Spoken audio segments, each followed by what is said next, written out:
নমস্কার বন্ধুরা, আর জি কুকিং চ্যানেলে আপনাদের সবাইকে স্বাগত। আজকে নিয়ে হাজির হয়ে গেলাম নিরামিষ ঢ্যাঁড়সের ঝাল রেসিপি নিয়ে, যেটা গরম ভাতে খেতে অসাধারণ লাগে। তো চলুন শুরু করা যাক। 250 গ্রাম ঢ্যাঁড়স খুব ভালো করে ধুয়ে নিয়েছি। ঢ্যাঁড়সগুলোকে এখন কেটে নেব। একটা জিনিস খেয়াল রাখতে হবে, ঢ্যাঁড়সগুলো সব যেন সমানভাবে কাটা হয়, সেইভাবেই ঢ্যাঁড়সগুলোকে আমি কেটে নেব। আর ঢ্যাঁড়সগুলো আমি একটু বড় করে কেটে নিচ্ছি। আর ঢ্যাঁড়সগুলো ধুয়ে জলটাকে ঝরিয়ে নিয়েছিলাম। দেখুন, এইভাবে আমি প্রত্যেকটা ঢ্যাঁড়স কেটে নেব। সব ঢ্যাঁড়সগুলো আমি কেটে নিয়েছি। এখন একটা বড় পাত্র নিয়েছি, ঢ্যাঁড়সগুলো বড় পাত্রের মধ্যে উঠিয়ে নেব। বন্ধুরা, রেসিপিটা ভালো লাগলে একটা লাইক দিতে ভুলবেন না। ঢ্যাঁড়সগুলো উঠিয়ে নিয়ে এই ঢ্যাঁড়সের মধ্যে 2 চামচ বেসন দিয়ে দেব। বেসনটা দিলে ঢ্যাঁড়সের কালারটা একদমই সবুজ থাকবে, কালো হয়ে যাবে না। 1/2 চামচ হলুদ দিয়ে দিলাম।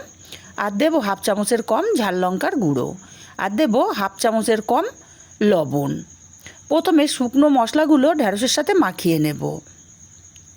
তারপরে জল লাগলে অল্প পরিমাণে জল ছিটে দিয়ে মাখিয়ে নিতে হবে, যাতে মশলা আর বেসন ঢ্যাঁড়সের গায়ে খুব ভালো মতো কোট হয়ে যায়। দেখুন, হাতে সামান্য জল নিয়ে ছিটিয়ে আমি মাখিয়ে নিচ্ছি। খুব ভালো করে ঢ্যাঁড়সগুলোকে মাখিয়ে নিয়েছি। এইভাবে 5 মিনিট রেখে দেব, ততক্ষণে মশলা করে নেব। মিক্সচার জারের মধ্যে দিয়ে দেব 2 চামচ পোস্ত। আর দেব 1 চামচ কালো সর্ষে। মিক্সচার জারটা ঘুরিয়ে গুঁড়ো করে নেব। দেখুন, সুন্দর মতো গুঁড়ো হয়ে গেছে। এখন এখানে দিয়ে দেব 2টো লঙ্কা। আমি 2টো পাকা লঙ্কা ব্যবহার করছি। অল্প পরিমাণে জল দিয়ে মিহি করে পেস্ট আমাদের রেডি করে নিতে হবে। খেয়াল রাখতে হবে পেস্টটা যেন খুব ভালো মতো মিহি হয়, ঠিক এরকম মিহি করে রেডি করে নিতে হবে। এবার একটা কড়াই গরম করে 4 চামচ পরিমাণে তেল দিয়ে দিলাম। তেলটা গরম করে নিয়ে কড়ার গায়ে ভালো করে ছড়িয়ে দেব। আর মশলা মাখানোর ঢ্যাঁড়স আমি অর্ধেকটা দেব আর অর্ধেকটা পরে দেব। একসাথে সব ঢ্যাঁড়স আমি এখানে দিলাম না। ঢ্যাঁড়সগুলো উল্টে পাল্টে ভেজে নেব। বেসনগুলো ছাড়িয়ে গেলেও কোনো অসুবিধা নেই, ঢ্যাঁড়সগুলো কিন্তু সবুজ থাকবে, সেইভাবে ভেজে নিতে হবে। ঢ্যাঁড়সগুলোকে উল্টে পাল্টে ভেজে নিয়েছি। এখন ঢ্যাঁড়সগুলো তেল ঝরিয়ে উঠিয়ে নেব। আর বাকি ঢ্যাঁড়সগুলো আমি একইভাবে ভেজে নেব।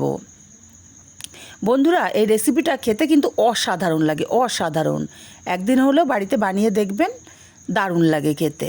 সব ঢ্যাঁড়সগুলো একইভাবে ভেজে উঠিয়ে নিয়ে এই তেলের মধ্যে 1/2 চামচ কালো জিরে ফোড়ন দিলাম, 1/2 চামচ হলুদ আর সামান্য একটু কাশ্মীরি লঙ্কার গুঁড়ো দিলাম। তেলের ওপরে হলুদ আর লঙ্কা দিলে তরকারি কালারটা খুবই ভালো আসে। ফোড়নটাকে কয়েক সেকেন্ড নাড়াচাড়া করে নিয়ে এখানে দিয়ে দেবো পোস্ত, সর্ষে আর কাঁচা লঙ্কা বাটা। মিক্সচার জারটা ধুয়ে অল্প জল দিয়ে দিলাম। মশলাটাকে খুব ভালো করে কষিয়ে নিতে হবে। মিনিটখানিক মশলাটাকে কষিয়ে নিয়ে এখানে দিয়ে দেব 2টো ছোটো সাইজের টমেটো। আমি পাতলা পাতলা করে কেটে নিয়েছি।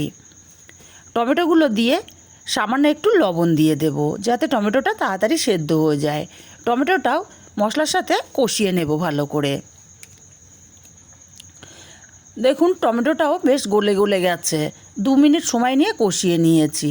এখন পরিমাণ মতো জল দিয়ে দিলাম। নাড়াচাড়া করে ভালো করে মিশিয়ে দিয়ে আমি ঢাকা দিয়ে ঝোলটাকে 5 মিনিট ফুটিয়ে নেব। 5 মিনিট পর ঢাকাটা খুলে নিলাম। এবার ভেজে রাখা ঢ্যাঁড়সগুলো দিয়ে দিলাম। ঢ্যাঁড়সগুলো দিয়ে ভালো করে নাড়াচাড়া করে মিশিয়ে দেব। তারপরে এখানে দিয়ে দেব 1/2 চামচ চিনি। যেহেতু নিরামিষ রেসিপি, একটু চিনি দিলে টেস্টটা খুবই ভালো আসবে। চিনিটাকে দিয়েও ভালো করে নাড়াচাড়া করে মিশিয়ে দিয়েছি। এখন ঝালের জন্য দিয়ে দেব 4-5টা চেরা কাঁচা লঙ্কা দিয়ে 5 মিনিট তরকারিটাকে ফুটিয়ে নিয়েছি। তরকারিটা বেশ মাখো মাখো হয়ে গেছে। এই রকম অবস্থাতেই তরকারিটা নামিয়ে নিতে হবে। তবে আমি ওপর থেকে কিছুটা ধনেপাতা কুচি ছড়িয়ে দিলাম। ধনেপাতা কুচিটাকে দিয়ে ভালো করে নাড়াচাড়া করে মিশিয়ে আমি নামিয়ে নেব। আপনারা চাইলে কাঁচা সর্ষের তেলও দিতে পারেন। রেসিপিটা কেমন লাগলো কমেন্ট করে জানাতে ভুলবেন না।